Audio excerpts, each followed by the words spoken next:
So you enjoy playing Commander.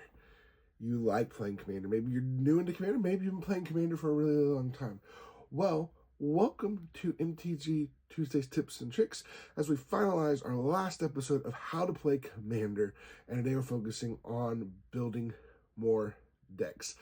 Honestly, everyone will build more decks, hopefully, as you play the game. You'll get more decks. Typically, a lot of times when people get into the game, they're going to purchase a deck right off the bat, and then they're going to start building decks.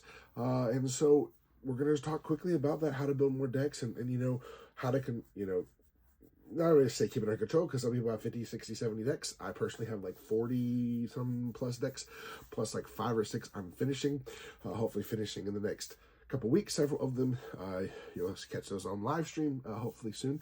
But how to build decks, as you get into the game, you don't want to just jump in and start doing tons of decks at one time, because then you don't get a chance to really play all those decks and learn them in and out. So my first thing is you can build a bunch of decks, but depending on how often you get to play, maybe you can build more, but just slowly build decks.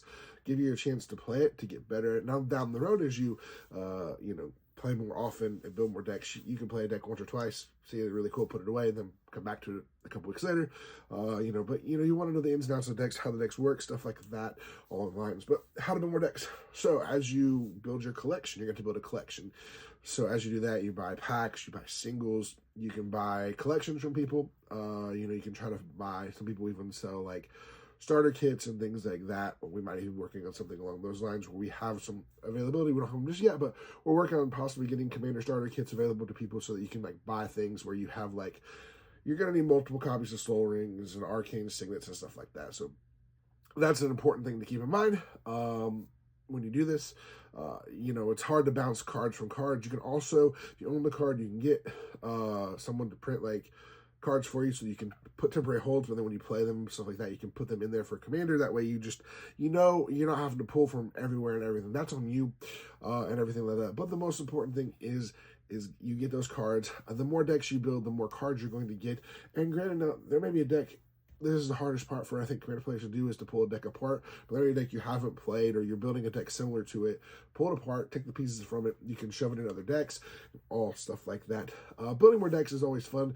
You want to start from the land base, have a good land base, and the more you collect the game, the more and better your lands are going to be, the more cards you're going to have, the more removal spells. But as the game goes on, there's every single set, there's more and more cards that you can or need to put in your, you don't have to put in your decks, but could put in your decks to help you get better, make the deck stronger, stuff like that. But it also helps, there's like, man, I could never afford some of these cards, and that's very true.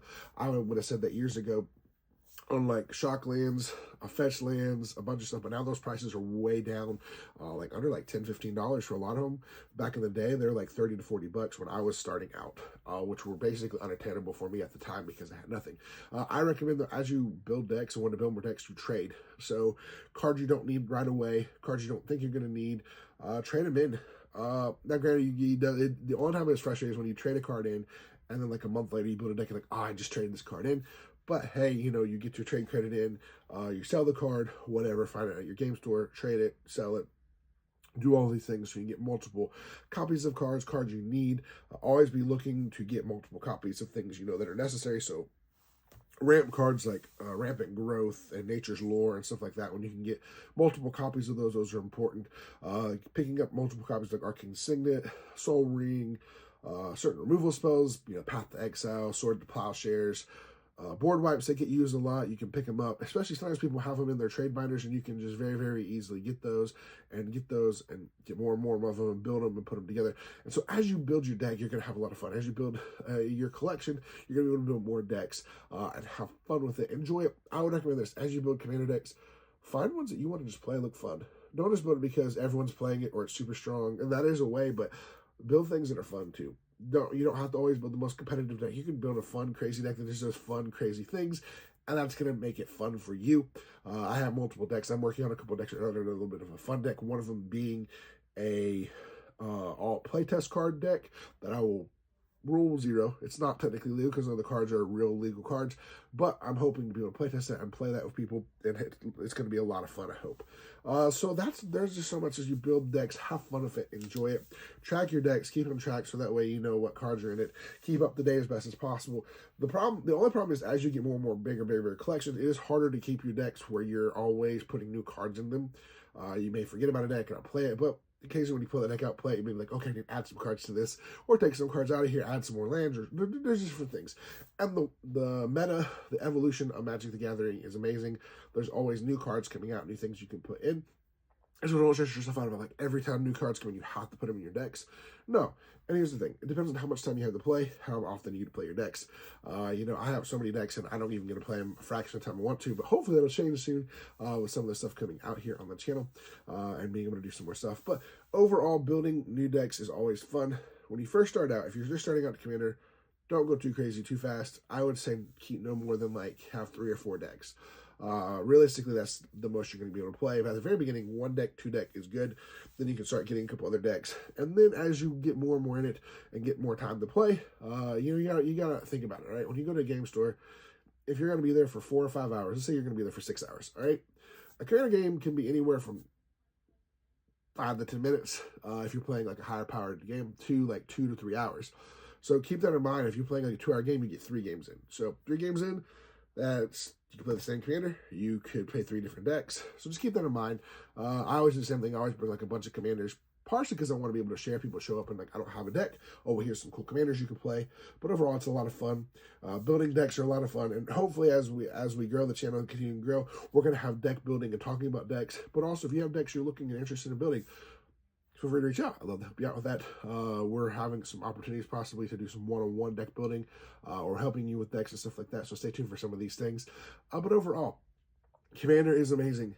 I recommend anyone who hasn't played Commander, give it a shot. But I also recommend if you only play Commander, hey, give other formats a shot too. We're going to be talking about Pioneer, Modern, Standard. We do, but we will continue to talk about those because we think 60 card is fun as well. And I think if you only play Commander and never played 60 card, you're missing out, because it helps grow you as a player, helps teach you to be a better player, honestly, because you're by yourself and you've got to make decisions on your own. You don't have other people to rely on, so now I got to figure this out on my own. It helps you to know ins and out of Magic a little bit better. So I recommend playing Commander, playing 60 card. You don't have to, but there's a lot of different formats that are 60 card that are a lot of fun. How to play Commander, a lot of fun. Hope you've enjoyed this series. I've enjoyed talking about Commander, and who knows, in the future, maybe do another one, deep dive and more and stuff like that, more in depth, longer, stuff like that. But Commander is a lot of fun. Hope you've enjoyed the talks, the chats we've had about it. And, go out there, build you some cool decks. If you have questions about those decks, things to put in them, maybe things you're looking for, or your questions about it, feel free to reach out. I would love to help you build those decks, help you get better at the decks, and who knows, even feature some of those decks in the near future, some of the stuff we're hoping to do on the channel. Thank you guys so much for being here, and as always, we'll see you next time.